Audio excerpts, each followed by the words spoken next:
Hey, what's up YouTube? Just come to hang out with you. It's been a couple of weeks since my last video.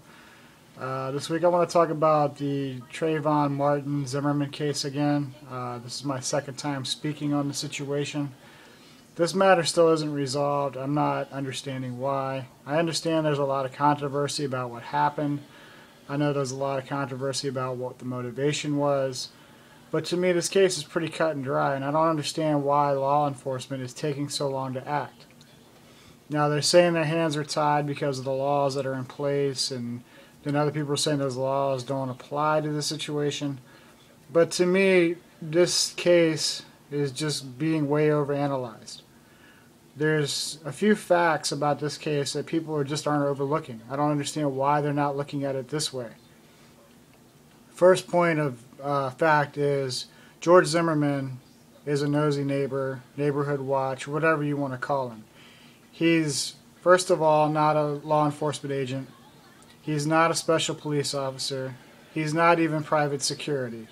He's just a civilian with a concealed gun permit. Second of all, he has no authority to confront anyone in the neighborhood. He has no reason to confront anyone in the neighborhood. His job is very simple, that of everybody else in the neighborhood. If you see something suspicious, you pick up the phone, you contact law enforcement. Law enforcement then proceeds to investigate. Your job is done once you hang up the phone. But in this case, George Zimmerman chose not to listen to law enforcement. 911 dispatch specifically told him to not follow the suspect. Do not in any way follow the suspect. George Zimmerman took it upon himself to disregard that instruction. He proceeded to follow Trayvon Martin, get into an altercation with Trayvon Martin, then murder Trayvon Martin. Now, what happened leading up to the gunshot doesn't matter. What happened after the gunshot doesn't matter. All that matters is that George Zimmerman became judge, jury, and executioner of Trayvon Martin. He took it upon himself to disregard law enforcement, and he went after this kid. Now, did he shoot him because of racism, or did he shoot him because his pride wouldn't allow himself to get beat up by a kid? I'm not sure. Nobody seems to know the answer to this question. Now, if it is a race issue, it's a hate crime. So not only should he be charged with murder, but he should have a racially motivated hate crime tacked onto that.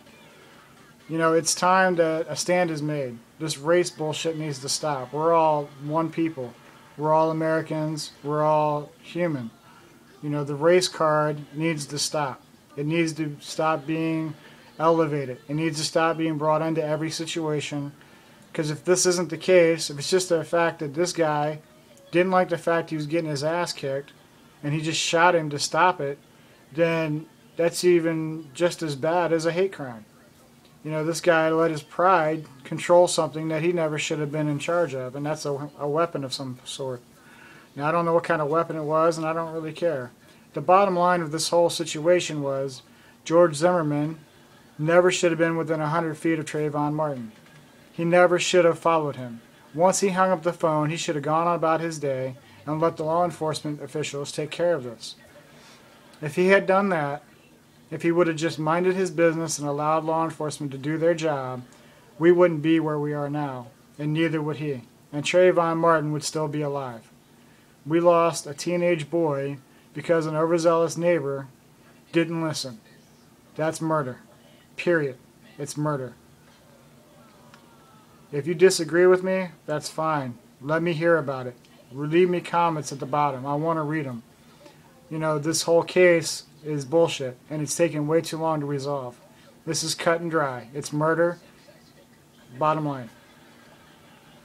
If you agree with me, let me know that also, because I love to hear what other people got to say about the case. Because to me, it's way overdue. This guy should have been convicted already. Okay, YouTube. Next thing I want to talk about is President Obama and his threat to the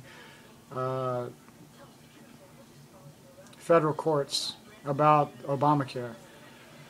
Now, to me, this whole situation has started with Obama doing exactly what all politicians do, and that's following his own agenda. It doesn't matter what the people want. It doesn't matter what Congress wants. It's what Obama wanted to do. He got the Democrats in his corner, and he did it. Now it's being blown up in their faces because this law is unconstitutional.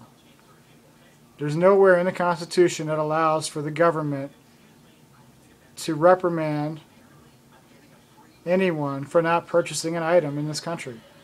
We have free commerce and free trade in this country.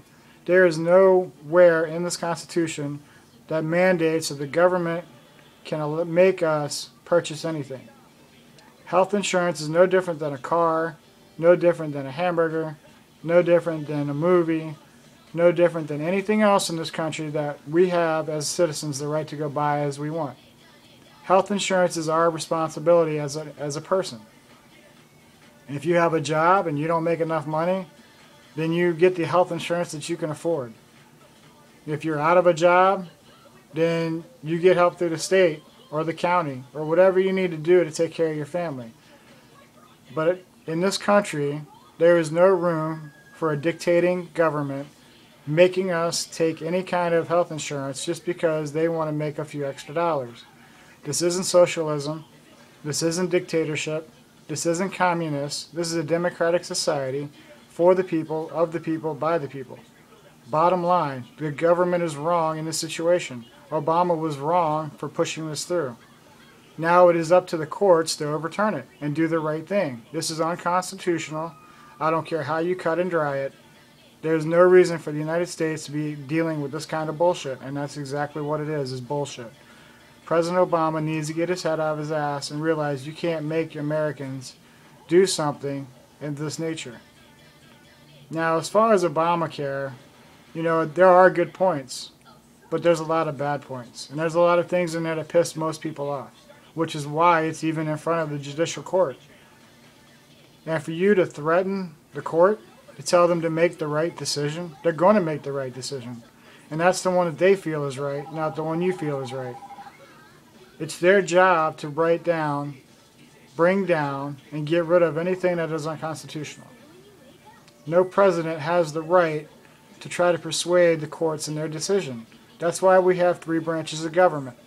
Each one has its own power, checks and balances in place to keep everybody's head level. This administration has seemed to have forgotten that. And as far as gas prices go, as far as the economy goes, yes, you can blame Obama if you choose to. But you need to remember that the government and Congress only have a small amount to do with the economy. If you go out and get $40,000 worth of credit cards and you put yourself in debt and you lose your job, that's your own fucking fault. Deal with it. Obama cannot control gas prices. Yes, they've doubled since he's been in office. And yes, there are some things that he could possibly do to help bring down the prices. But ultimately, it's not his fault. Stop blaming the president for something that he cannot control. Now, with that being said, there is enough natural resources in the United States that we can tap into with oil and natural gas that will last for at least another 100 years, which would get us through until they're able to actually research and find alternative fuel sources that can be maintained. Right now, there aren't any. There aren't any reliable sources of any kind of fuel that we can use to replace oil and natural gas. Right now, the Republicans are trying to get us sustained until that time we can find these things. If you disagree, I'm sorry, but that's the facts. And Obama needs to come to grips. He needs to sign the approval to allow the drilling so we can maintain until proper research and proper fuels are replacing these other sources.